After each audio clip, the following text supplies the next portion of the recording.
Outside, the sun was shining, scorching the asphalt of driveways. Lawnmower engines whirred, and children splashed in backyard pools. Dad was in the outbuilding, where he had a forge. Mum was in the kitchen cooking hamburgers. Everything was boring. Everything was fine. When the knock came, Jude hopped up to answer it. She hoped it might be one of the girls from across the street, wanting to play video games or inviting her for an after-dinner swim. The tall man stood on their mat, glaring down at her. He wore a brown leather duster despite the heat. His shoes were shod with silver, and they rang hollowly as he stepped over the threshold. Jude looked up into his shadowed face and shivered. "Mum!" she yelled. "Mom! Someone's here!" Her mother came from the kitchen, wiping wet hands on her jeans. When she saw the man, she went pale. "Go to your room," she told Jude in a scary voice. "Now!" "Whose child is that?" the man asked, pointing at her. His voice was oddly accented. "Yours? His?" "No one's." Mum didn't even look in Jude's direction. "She's no one's child." That wasn't right. Jude and Taryn looked just like their dad. Everyone said so. She took a few steps toward the stairs, but didn't want to be alone in her room. Vivi, Jude thought. Vivi will know who the tall man is. Vivi will know what to do. But Jude couldn't seem to make herself move any farther. "I've seen many impossible things," the man said.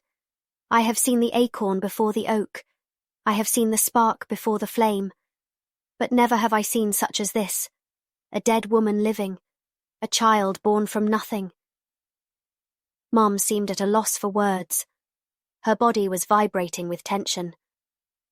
Jude wanted to take her hand and squeeze it, but she didn't dare. "I doubted Balakin when he told me I'd find you here," said the man, his voice softening. "The bones of an earthly woman and her unborn child in the burned remains of my estate were convincing. Do you know what it is to return from battle to find your wife dead, your only heir with her? To find your life reduced to ash?" Mum shook her head, not as if she was answering him, but as though she was trying to shake off the words. He took a step toward her, and she took a step back.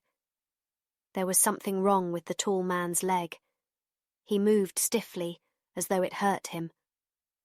The light was different in the entry hall, and Jude could see the odd green tint of his skin and the way his lower "Do teeth not run seemed from too me," large for his mouth, the man told her. "Not after what you've done. If you run again, I swear But she did run. She was almost around the corner when his bleeped her in the back. She deeplemurked to the linoleum, falling arms knocking magnets off the fridge. The smell of fresh blood was heavy in the air, like wet, hot metal, like those scrubbing pads Mum used to clean the frying pan when stuff was really stuck on. Jude ran at the man, slamming her fists against his chest, kicking at his legs. She wasn't even scared. She wasn't sure she felt anything at all. The man paid Jude no mind. For a long moment, he just stood there, as though he couldn't quite believe what he'd done, as though he wished he could take back the last 5 minutes. Then he sank to one knee and caught hold of Jude's shoulders. He pinned her arms to her sides so she couldn't hit him anymore, but he wasn't even looking at her. His gaze was on Vivian. "You were stolen from me," he told her. "I have come to take you to your true home, in Elfheim beneath the hill. There, you will be rich beyond measure. There, you will be with your own kind." "No," Vivi told him in her somber little voice. "I'm never going anywhere with you." "I'm your father," he told her, his voice harsh, rising like the crack of a lash. "You are my heir and my blood, and you will obey me in this as in all things." She didn't move, but her jaw set. "You're not her father," Jude shouted at the man.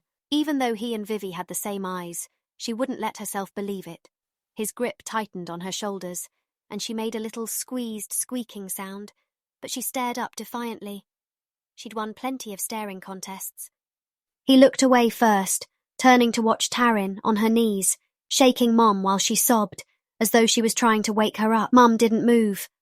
Mum and Dad were dead. They were never going to move again. "I hate you," Vivi proclaimed to the tall man with a viciousness that Jude was glad of. I will always hate you. I vow it. The man's stony expression didn't change. Nonetheless, you will come with me. Ready these little humans. Pack light. We ride before dark. Vivian's chin came up. Leave them alone. If you have to, take me, but not them. He stared at Vivi, and then he snorted.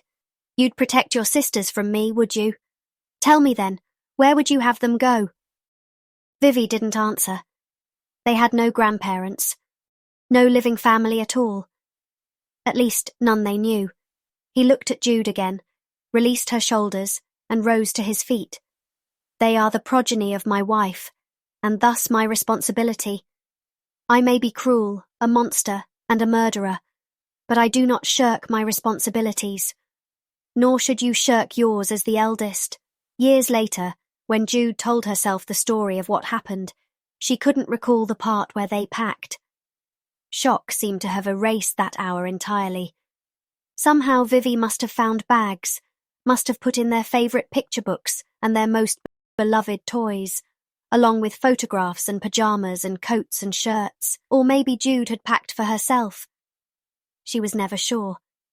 She couldn't imagine how they'd done it, with their parents' bodies cooling downstairs. She couldn't imagine how it had felt, and as the years went by, she couldn't make herself feel it again. The horror of the murders dulled with time. Her memories of the day blurred. A black horse was nibbling the grass of the lawn when they went outside. Its eyes were big and soft. Jude wanted to throw her arms around its neck and press her wet face into its silky mane. Before she could, the tall man swung her, and then Taryn across the saddle, handling them like baggage rather than children. He put Vivi up behind him.